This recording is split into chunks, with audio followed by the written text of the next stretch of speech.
First on KENS 5 News at 10, a cascading failure on all sides.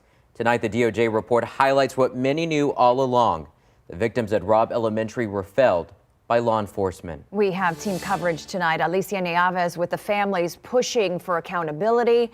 And Hannah Tita looks into the chances any officers will face charges. But tonight, we start with three major revelations we're learning. First, the report states the officers' actions jeopardized the medical response. And after the shooting, the investigation was compromised with unnecessary officers going in and out of the crime scene. Finally, the report claims the kids and teachers followed their mass shooting training, but the more than 370 officers who responded did not. What I hope is clear among the hundreds of pages and thousands of details in this report: their loved ones deserve better. Attorney General Merrick Garland saying lives could have been saved had there been an appropriate response to the shooting. Once again, heavy blame was placed on the former Uvalde CISD police chief, Pete Arredondo, who was named the incident commander. But the report says no one questioned his lack of urgency.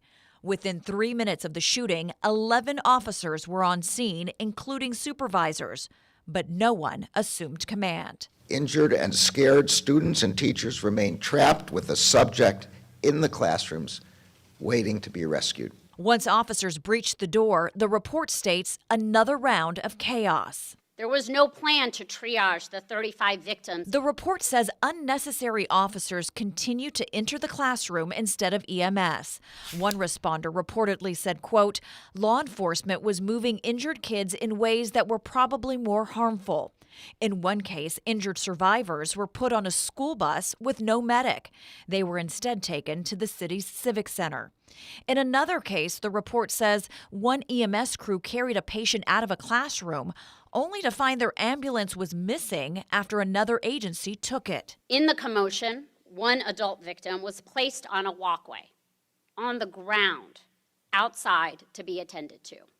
She died there. On the investigative side, some officers reportedly entered classrooms even though they had no investigative duties.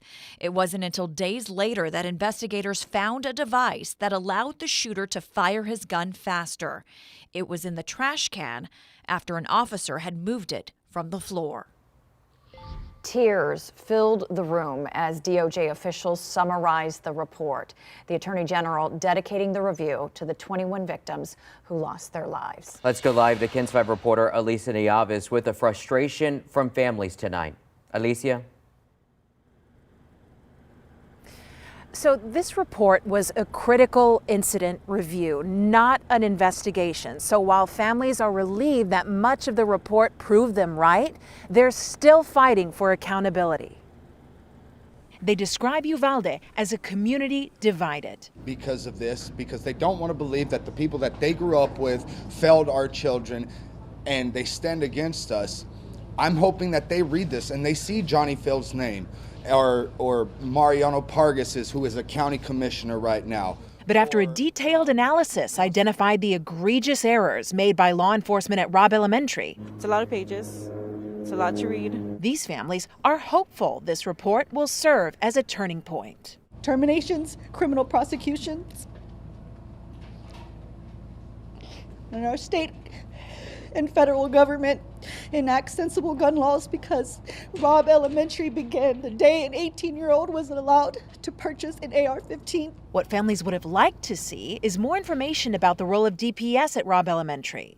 They also hoped the report would address delays in the Uvalde County DA's investigation. What else does she possibly need to prosecute or to remove these people from their positions of power? Loved ones acknowledge real change nationwide will take much more than changes in policy and procedures. There's additional training now, requirements, but there's something called courage, and if you don't have that, you can go through all the schooling, all the training, but if you do not have the courage, you're gonna get the same result that you got in Uvalde.